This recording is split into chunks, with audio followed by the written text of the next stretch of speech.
Hello friends and welcome back to my YouTube channel. तो कैसे हैं आप लोग।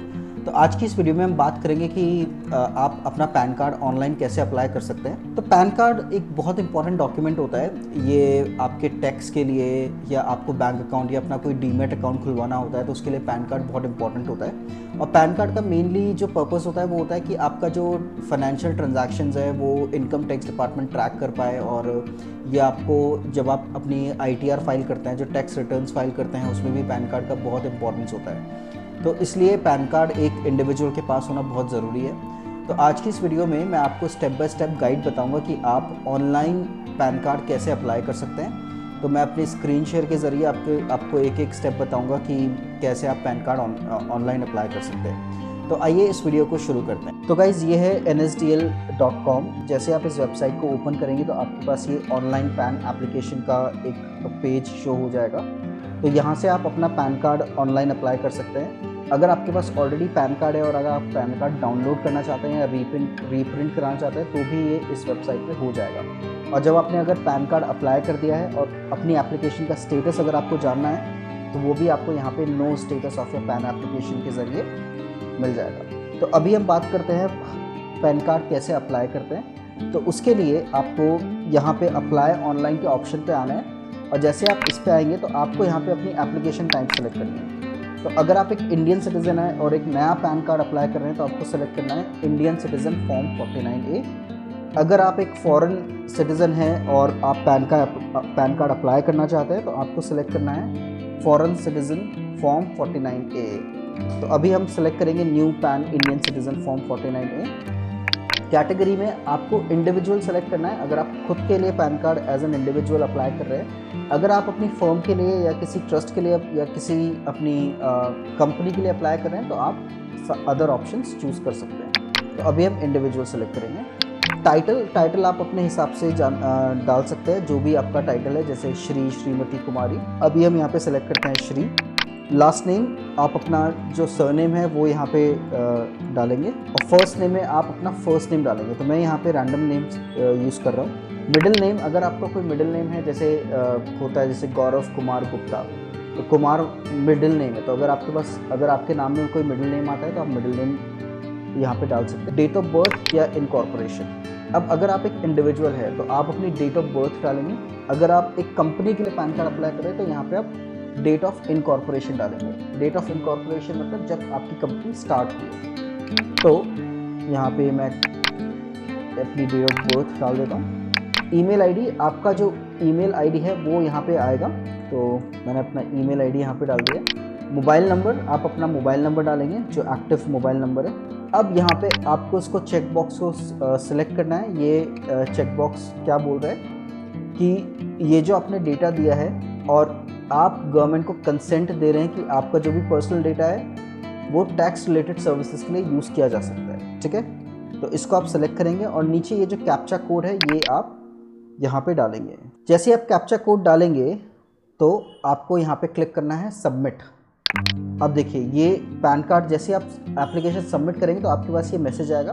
तो जैसे ही टोकन नंबर जनरेट होता है तो उसके 30 डेज़ के अंदर अंदर आपको अपनी जो ऑनलाइन पैन एप्लीकेशन है इसके थ्रू कंप्लीट करनी पड़ती है। अगर आप उसे वो कंप्लीट नहीं करेंगे तो आपकी जो एप्लीकेशन है वो कैंसिल हो जाएगी। तो अभी आपको मैं बताता हूँ कि आप कैसे पैन कार्ड के लिए एप्लीकेशन ऑनलाइन भर सकते हैं, जो कि ऑनलाइन एप्लीकेशन फॉर्म होता है वो कैसे भरते हैं। तो मैं क्लिक करूँगा continue with pan application form. तो जैसे ही आप इस पर क्लिक करेंगे तो आपको एक ऑप्शन देगा कि आप अपना पैन के डॉक्यूमेंट्स कैसे सबमिट करना चाहेंगे। ठीक है, तो यहाँ पे देखिए 3 ऑप्शंस होते हैं कि submit digitally through eKYC and e-sign, आप डिजिटली सबमिट कर सकते हैं। Submit scanned images through e-sign, मतलब आपको अपने डॉक्यूमेंट्स की इमेजेस स्कैन करनी है और फिर अपलोड करनी है। फॉरवर्ड एप्लीकेशन डॉक्यूमेंट्स फिजिकली, यानी कि ये होता है पोस्ट के थ्रू। जैसे आपने एप्लीकेशन ऑनलाइन फिल कर दिया है तो आपको जो डॉक्यूमेंट्स हैं वो इनकम टैक्स डिपार्टमेंट को भेजने पड़ते हैं और उसके बाद वो लोग वेरीफाई करके आपके एप्लीकेशन को आगे बढ़ाते हैं। तो ये थोड़ा लेंथी प्रोसेस होता है, इसमें थोड़ा टाइम लगता है क्योंकि देखिए फिजिकली है तो पोस्ट भी थोड़ा टाइम लगाएगा। बट अगर आप इन 2 ऑप्शन में से चूज़ करते हैं तो सबसे फास्टेस्ट जो ऑप्शन होता है वो होता है submit digitally through eKYC e-sign. और फिर उसके बाद होता है सबमिट स्कैन इमेजेस, मतलब आपको अपना डॉक्यूमेंट स्कैन करके अपलोड करना है। अब देखिए यहाँ पे कुछ इंस्ट्रक्शंस है जिनको आपको बहुत ध्यान से पढ़ना है अप्लाई करने से पहले। तो ये इंस्ट्रक्शंस आप पढ़ सकते हैं, ठीक है। तो ये ई-केवाईसी और ई साइन जो प्रोसेस होता है ये पेपरलेस होता है, मतलब इसमें आपको कोई पेपर कोई भी फोटो, साइन या सपोर्टिंग डॉक्यूमेंट्स नहीं अपलोड करने होते। तो इसमें क्या होता है कि आधार कार्ड से ही वो जो फोटो आपकी प्रिंटेड है आधार कार्ड पे वो वहाँ से उठा लेता है, ठीक है। लेकिन अगर आप सबमिट स्कैन इमेजेस थ्रू ई साइन पे क्लिक करेंगे, तो अगर आप ये प्रोसेस सेलेक्ट करते हैं तो इसमें क्या होता है आप अपनी फ़ोटो जो आपको चाहिए पैन कार्ड पे वो अपलोड कर सकते हैं, ठीक है गाइस। तो अभी हम सबमिट डिजिटली थ्रू ई-केवाईसी और ई साइन के प्रोसेस के थ्रू चलेंगे। तो इसको सेलेक्ट करने के बाद यहाँ पे एक ऑप्शन आएगा whether physical PAN card is required और नॉट। अगर आपको फिजिकल पैन कार्ड चाहिए तो आप येस कर सकते हैं, अगर आपको नहीं चाहिए तो आप नो कर सकते हैं। अगर आप नो पे क्लिक करेंगे तो इस पे क्या फीस लगती है, ई-केवाईसी या ई साइन के थ्रू अगर आप डॉक्यूमेंट्स अपलोड करते हैं तो उसकी फ़ीस है 66 रुपीज़ इंक्लूडिंग GST।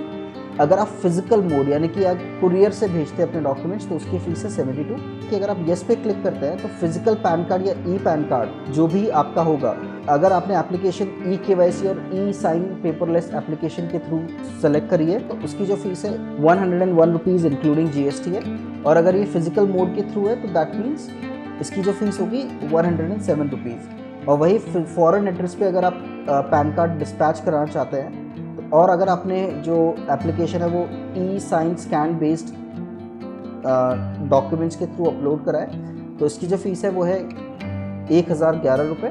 और अगर फिजिकल मोड के थ्रू है तो उसकी फ़ीस है 1017 रुपये। अब नेक्स्ट आपको डालना है अपना आधार कार्ड, ये बहुत ज़रूरी है। तो आप अपने last 4 digits of Aadhaar card यहाँ पे डालेंगे। अब यहाँ पे जो नेक्स्ट ऑप्शन है वो है I hereby agree that my photograph as available in Aadhaar card shall be printed on my PAN card. तो ये आपको येस या नो सेलेक्ट करना है। अब अगर आपने येस सेलेक्ट करा है तो सेम जो आपके आधार कार्ड पे फ़ोटो है वो अपलोड हो जाएगा। अगर आपने नो सेलेक्ट करा है तो ऊपर जो नाम है वो आपको यहाँ पे फिल करना है। ये आपका full name of the applicant, ये जो सारी डिटेल्स हैं हमने पहले ही भर दी थी। अब जेंडर यहाँ पे सेलेक्ट करना है, अपना सेलेक्ट कर लेंगे। रजिस्ट्रेशन नंबर ये ऑटोमेटिकली जनरेट होगा। अब देखिए एक क्वेश्चन यहाँ पे है, have you ever been known by any other name. तो अगर आपका कोई और भी नाम है तो आप येस सेलेक्ट करेंगे, अगर नहीं है तो आप नो सेलेक्ट करेंगे, ठीक है। डिटेल्स ऑफ पेरेंट्स, अब आपके पेरेंट्स की डिटेल्स यहाँ पे चाहिए होगी। और ये किस लिए इंपॉर्टेंट है, ये सिर्फ इंडिविजुअल एप्लीकेंट्स के लिए इंपॉर्टेंट होता है। अगर आप एज अ कंपनी अप्लाई करें पैन कार्ड के लिए तो ये यहाँ पे एप्लीकेबल नहीं होता है। तो आप अपने पेरेंट्स का नाम यहाँ पे डाल दीजिए, parents name to be printed on PAN card. तो अगर आप अपने पिताजी का नाम यहाँ पे, अपने फादर का नाम यहाँ पे पैन कार्ड पे प्रिंट कराना चाहते हैं तो आप फादर्स नेम टाइप करेंगे, सेलेक्ट करेंगे। अगर आप अपनी मदर का नाम यहाँ पे पैन कार्ड पे प्रिंट कराना चाहते हैं तो आप मदर्स नेम सेलेक्ट करेंगे। तो अभी हम चूज़ करते हैं फादर्स नेम, हम क्लिक करेंगे नेक्स्ट पे। अब नेक्स्ट में आपको पर्सनल आपकी जो डिटेल्स है वो यहाँ पे मेंशन करनी होगी। आपका जो सोर्स ऑफ इनकम क्या है, कि आप एक सैलरीड पर्सन हैं या आपका बिजनेस है या कोई आपके हाउस प्रॉपर्टी से इनकम आती है, तो वो सारी चीज़ें आपको यहाँ पे सिलेक्ट करनी है। तो अभी के लिए हम सेलेक्ट कर लेते हैं सैलरी। एड्रेस फॉर कम्युनिकेशन, तो आपका जो एड्रेस है वो आपको यहाँ पे डालना है। आप अपने रेजिडेंस का एड्रेस भी डाल सकते हैं या तो अगर आपका ऑफिस एड्रेस एप्लीकेबल है तो वो भी डाल सकते हैं। अब important instructions for paperless pan application through e-KYC, अगर आप अपना सिंगल पैन कार्ड अपने एज एन इंडिविजुअल अप्लाई कर रहे हैं तो ये इंस्ट्रक्शंस पढ़ना बहुत ज़रूरी है। क्या लिखा है यहाँ पे कि ई-केवाईसी के थ्रू अगर आपने पैन एप्लीकेशन करी है तो जो आपका एड्रेस है आधार कार्ड पे वही एड्रेस ये लोग एज अ रेजिडेंशियल एड्रेस आपके पैन कार्ड एप्लीकेशन के लिए भी चूज़ करेंगे। अब देखिए अगर आपने ई-केवाईसी के थ्रू अगर एप्लीकेशन अप्लाई करा है तो जो भी एड्रेस आपके आधार कार्ड पे मेंशन्ड है उसी पे आपका पैन कार्ड भी डिस्पैच्ड हो जाएगा। एक चीज़ और ध्यान रखने की बात है यहाँ पे कि अगर आपका एड्रेस जो आधार डेटाबेस के अंदर है, जो भी आपका एड्रेस आधार कार्ड के ऊपर है, अगर वो एक स्पेसिफिक लेंथ है जो कि स्पेसिफाई की गई है इनकम टैक्स डिपार्टमेंट के अकॉर्डिंग, अगर वो उससे ज़्यादा है तो आप ई-केवाईसी जो सर्विस है to apply this PAN card application जो कि हम अभी यूज़ कर रहे हैं, उसके थ्रू आप अपना एप्लीकेशन नहीं फिल कर पाएंगे फॉर पैन। तो उसके लिए फिर आपको थ्रू स्कैन सर्विसेज या फिजिकली अप्लाई करना पड़ेगा। अब देखिए हम रेजिडेंशियल एड्रेस जो भी आधार पे है वो यहाँ पे वो सिलेक्ट कर लेंगे, बिकॉज हम यहाँ पे eKYC के थ्रू एप्लीकेशन भर रहे हैं। अगर ये स्कैन होता तो यहाँ पे वो आपको ऑप्शन देगा अपना रेजिडेंशियल एड्रेस भरने के लिए। टेलीफोन, अब टेलीफोन नंबर आपको अपना मोबाइल नंबर यहाँ पे भरना है। तो पहले आप अपना country code ISD code select करेंगे, जैसे हमारा इंडिया का है 91। एरिया कोड अगर एप्लीकेबल होता है, अगर आप लैंडलाइन नंबर दे रहे हैं तो आप अपना STD कोड डाल सकते हैं, अगर आप लैंडलाइन नंबर नहीं दे रहे हैं तो आप इसे ब्लैंक कर सकते हैं। मोबाइल नंबर, आपको अपना मोबाइल नंबर सेलेक्ट करना है यहाँ पे। ईमेल आईडी, आपकी अपनी जो ईमेल आईडी है वो यहाँ पे डालनी है।